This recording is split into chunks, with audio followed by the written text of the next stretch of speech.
So when we come back to Tawheed al-Ibadah, worshipping Allah by maintaining His unity in that worship, we do so in the way that the companions of the Prophet Muhammad ﷺ did. We do not invent or introduce new ways of worship. As some people, for example, they want to celebrate the birthday of the Prophet Muhammad ﷺ. So they say, well, this is something good. They may even bring a verse from the Quran.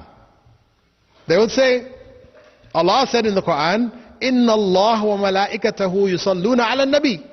Ya ayyuhalladhina amanu sallu alayhi wa sallimu taslima. They bring this verse out. And you say, well, where does it say celebrate the Prophet's birthday there? It's there, it's there. This is what it means. It's their interpretation. Right? Their interpretation. The point is that the companions of the Prophet Muhammad didn't understand that verse that way. And that's why they never celebrated his birthday. And he himself didn't understand that verse that way, and he didn't celebrate his birthday. And the early generations didn't celebrate his birthday. It wasn't until some 400 years after the time of Prophet Muhammad that his birthday began to be celebrated in Egypt in the Fatimid Shiite rule. In the Fatimid Shiite dynasty in Egypt, the celebration of the Prophet's birthday began. So we say this is not legitimate. Some people say, well, okay, leave that aside. Just the idea of celebrating his birthday, what are we doing in the celebration? We're only remembering Rasulullah ﷺ. We're asking Allah to bless him. These are all good things. We remember his seerah, his life, and all this. These are all good things. Do you say this is not good in Islam? Yes, these things are good things. But to combine them on that day, every year, you have now created something new in the religion. This is bid'ah.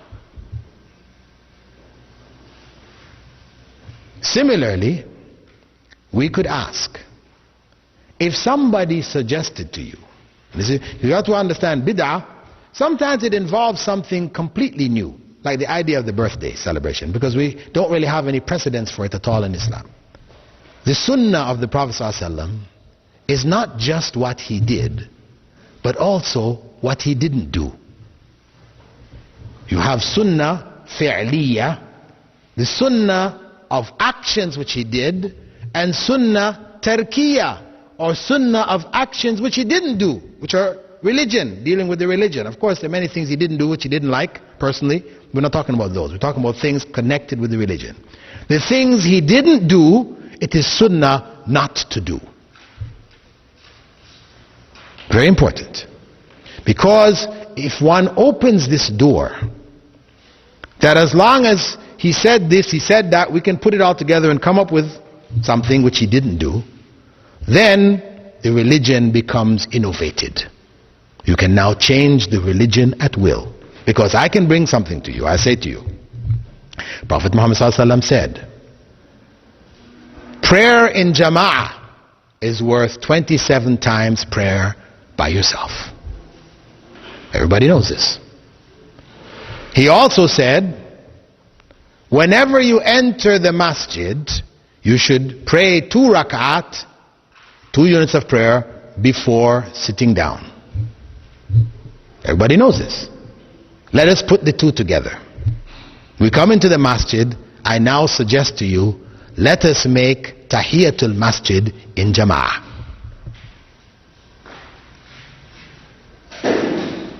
If I suggest that, what do people say? He said, no, you can't do that. Why not?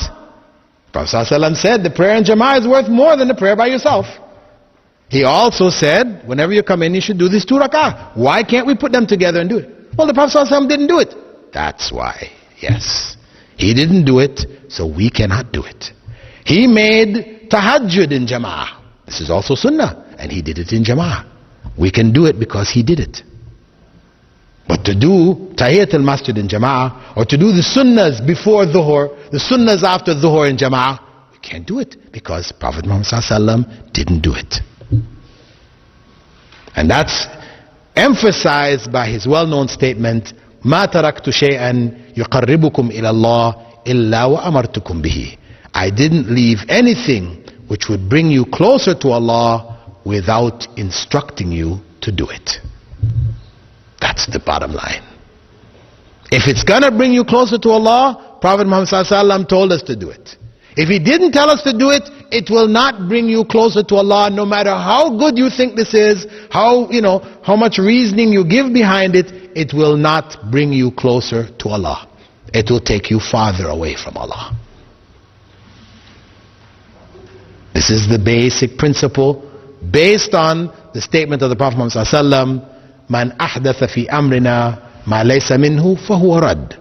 Whoever introduces anything new in this religion of ours, not approved by Allah and by the Messenger of Allah, it is rejected. This is to protect the religion in its pristine purity from change, deviation, etc., like what happened to the other religion, the other messages which were of Islam but became distorted in time, like that of Christianity, Judaism, etc., etc.